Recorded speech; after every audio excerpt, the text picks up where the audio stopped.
माननीय अध्यक्ष महोदय, माननीय वित्त मंत्री द्वारा जो अनुपूरक बजट पेश किया गया है उस पर चर्चा करने के लिए जो आपने समय दिया है, इसके लिए बहुत बहुत धन्यवाद आपको। मैं बैठ करके सुन रहा था, विपक्ष के लोगों का तमाम आरोप इस बजट पे है, लेकिन जिस बात की चर्चा विपक्ष के साथी कर रहे हैं पीडीए,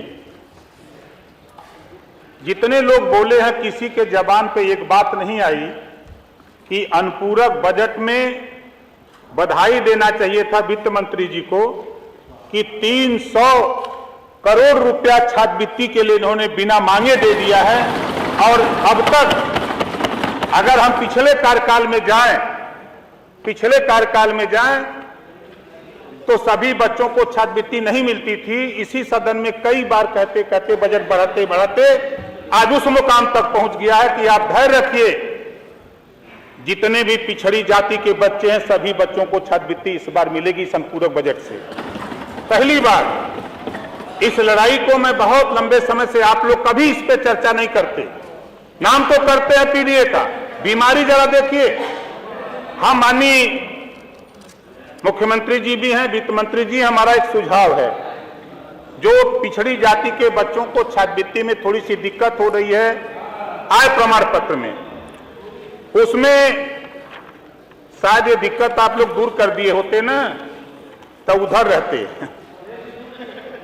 लेकिन नहीं। अब देखिए ये सब नहीं, सुनो बात सुनो भाई, आप लोग जरा धैर्य से सुना करो, जानकारी हासिल करो। सुनिए देखिए वर्तमान ग्रामीण क्षेत्रों में 46,080 रुपया सालाना वार्षिक आय लेखपाल नहीं बनाता है। शहरी इलाकों में 56,460 रुपए वार्षिक, अगर जोड़ लेंगे मनरेगा का भी तब भी लेखपाल नहीं बना रहा है। हमारा अनुरोध है माननीय वित्त मंत्री जी से, इसको बढ़ा करके बजट की कमी, इसमें बजट की जरूरत भी नहीं है, इसको 1.5 लाख रुपए करने का प्राविधान हो जाए ताकि पिछड़े समाज के जो बच्चे छात्रवृत्ति से छूते रह जा रहे हैं वो भी इस क्राइटेरिया में आ जाए। जैसा कि मुझे जानकारी है कि सरकार की तरफ से प्रस्ताव भारत सरकार को भेजा गया है, विचाराधीन वहां है, उसको जल्द से जल्द इसका निस्तारण हो जाए। अभी हम अपने परिवहन मंत्री और वित्त मंत्री दोनों लोगों को बधाई देता हूं कि आधी आबादी, बड़ी चर्चा हो रही है आधी आबादी, जब 60 वर्ष की महिलाओं को फ्री बस सेवा दी गई वो भी दिक्कत है भाई। अनुपूरक बजट में आया नहीं तब तक फ्री कर दिया वर्मा जी, आप भी वित्त मंत्री रहे हैं, बोल जाते हैं असल में इधर गोल में आ गए हैं हम आपके सामने हैं, आपको पता नहीं है, आप लोग नए अखबार पढ़ते हैं, टीवी देखते हैं तो आपको पता क्या होगा। शायद आप लोगों को ये पता नहीं है कि अगर हम बोलेंगे तो आपको बुरा लगेगा। हम गठबंधन करते हैं तो हम दल बदलू कहते हैं। अब 8 बार आपकी पार्टी ने गठबंधन किया तो आप दल बदलू नहीं कहोगे, आप नहीं कहोगे, हमको कहोगे इस नाते कि हम कमजोर है भाई, हम कमजोर में हैं।